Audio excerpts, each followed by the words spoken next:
Welcome viewers, I'm Pari. I'm Hannah. From the Australian Education Times. Today we are very fortunate as we get to speak to someone that has reached a top position within the education system.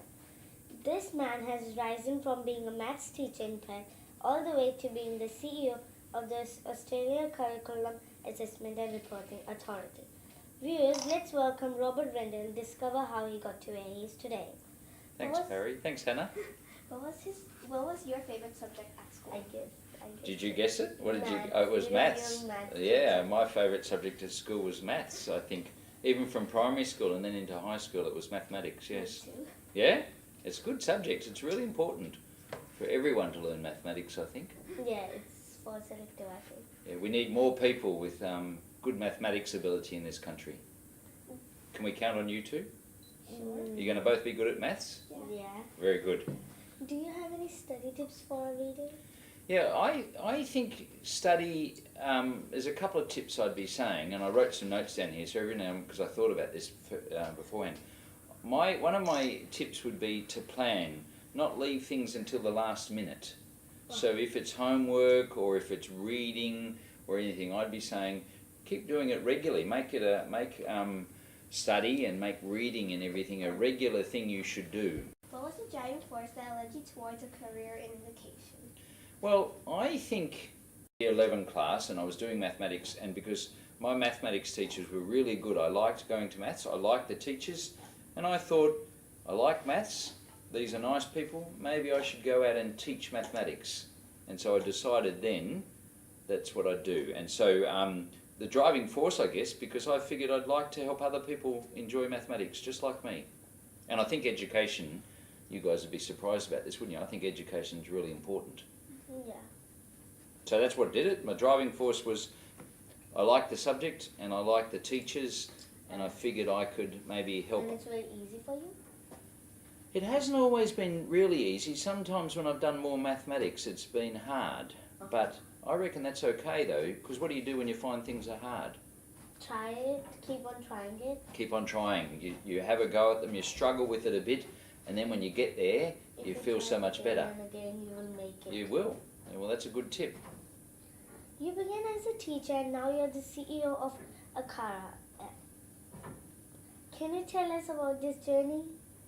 Well, I could take a long time because it's taken me a long time to get there, but yes, many years ago, because I'm a bit older than you guys, many years ago I was teaching maths in Western Australia, and then I was asked if I wanted to not just teach maths, to actually develop curriculum, that is, develop some materials that teachers would use. So I left the classroom for a while and developed some curriculum, and I did that for a while, and I left a school and I worked in a job in an office in the West Australian Education Department.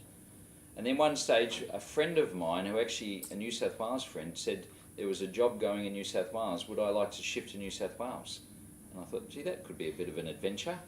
And so I told my mum that I was going to go and work in New South Wales for 3 years, and I haven't been back.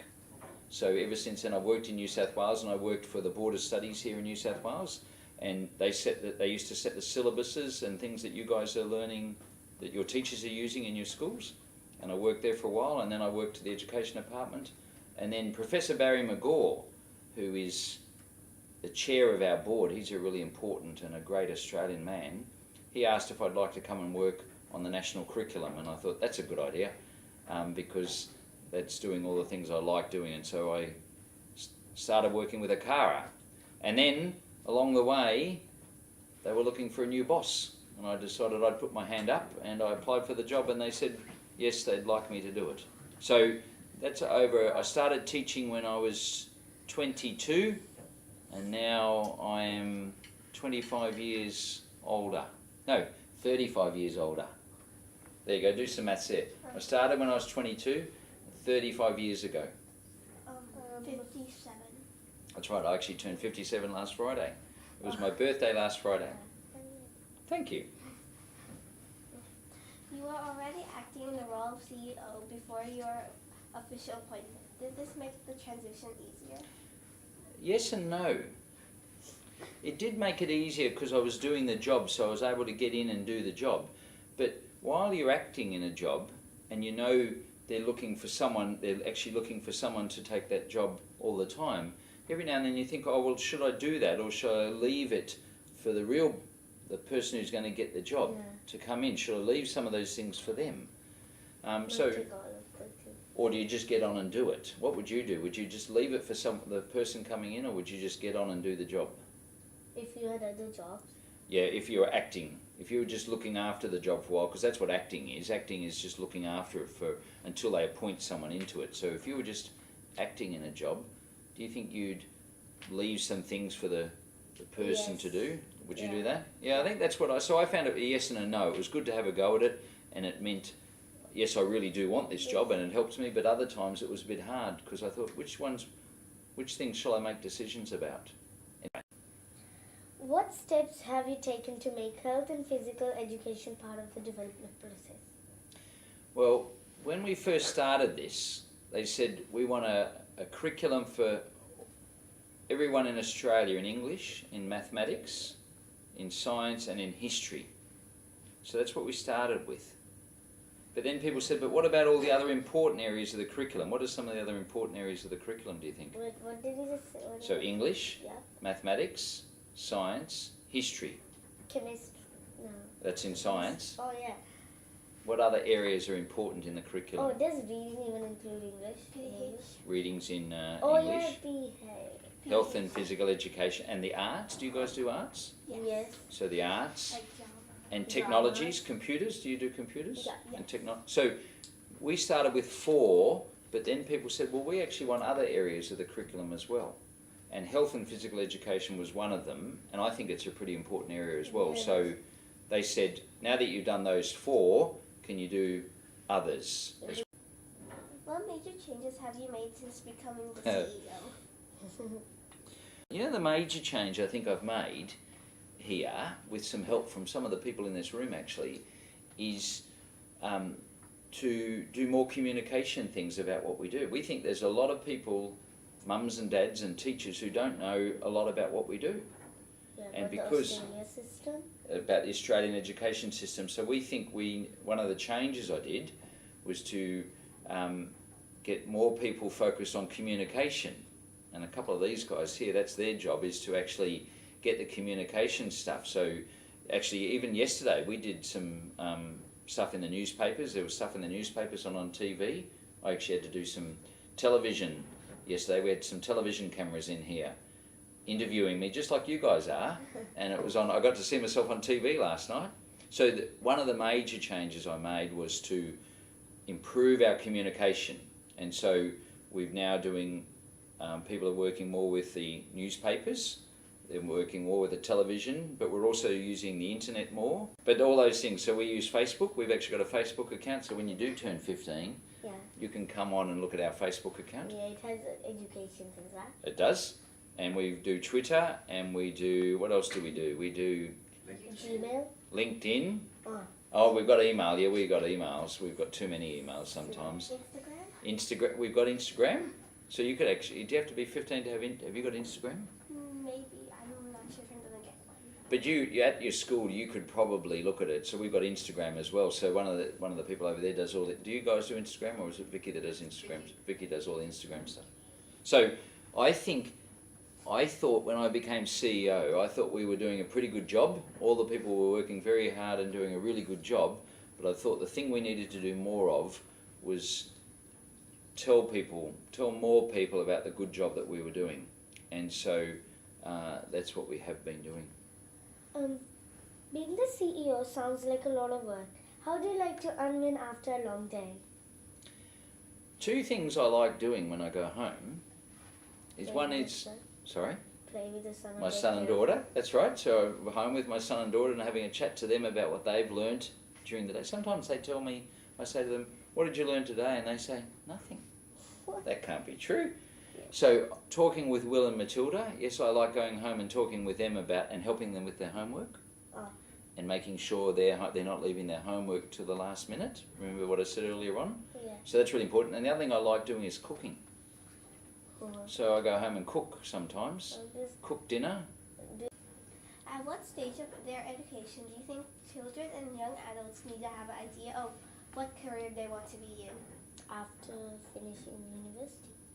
Well, no, actually, before you get... No, I think in school you need to think about it. Yeah, I think... I'd say probably when you're in about year 9 or 10, you should be... Thought about it. What are you going to do? I want to be an architect. Okay. Well, see, I think there's a lot of young people who are thinking about what they might do Yeah, but when they then leave they school. change it. That's Then right. I'm not sure what I'm going to be. What do you think you might do?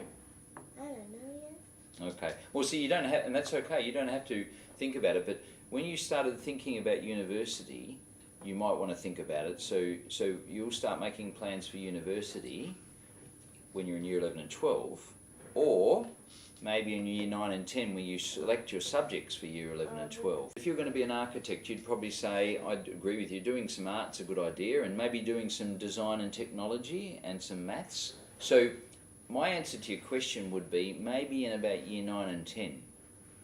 And you don't have to decide then, but you might say, I might want to be, because I think when I was in year 9 and 10, I thought I might want to be a teacher, or I might want to be an engineer. I also, what else? I can't remember. Sorry? Scientist? No, I never thought I wanted to be a scientist. I wasn't very good at science. Science, physics and chemistry weren't my favourite subjects. It was funny actually, because I was pretty good at maths, but not in physics. But so my answer to your question in year 9 and 10, I think, is when you need to think about it. But I'd be saying everybody, you guys should be thinking about these things now, because it helps you focus on what's going on out there, and you might go and do some more when you go to an art gallery, or you might look out to sort of say, I'm interested in architecture, let me have a look at it. When you go for a walk through the city, you might say, I'm interested in architecture, which buildings do I like the best, and things like that. So I think year 9 and 10, and it's because, Parry, that you need to think about that, so that can influence you. So you know Your which decisions subject to about go. your subjects in years 11 and 12. Many Which kids- university do you think you'll go to? Will you go to university, do you think? Yeah? You're I planning don't on know. I think Macquarie University. Macquarie? I have no idea. Because my dad works at Macquarie. Well, that helps. Have you been there with him? Yes. Yeah, so you're pretty... It's actually interesting. So if you know a place you're familiar with, then you're more relaxed about going there. Yeah. Many kids and young adults have no idea what they want to do. What advice can you give our readers to help decide what path to take? I encourage everybody to think about the things they like doing. And they're good at? And they're good at it. But both of those are important. And normally, if you like doing it, you're more likely to be good at it as well. Yeah, because you tried that more. Yeah, see, Hannah's talked about being an architect because she likes art. So is that right? Mm-hmm. So you like art, and you think, where could I use my artistic skills? And architecture is certainly one of them. There are other places. What do you like doing, Parry? What's your favourite thing to do, apart from going to school? Do you like maths? Do you like music? Do you like Maths, music, and art. maths, music and art? Well, see, if you said maths, music and art, there's a whole range of things you could do. You could become a maths teacher. You could become CEO of ACARA if you wanted to.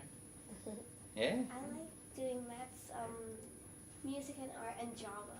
And drama. Oh, yeah, but where can you do drama? Like how? Acting. Oh no, you can do acting. You could do acting, yes.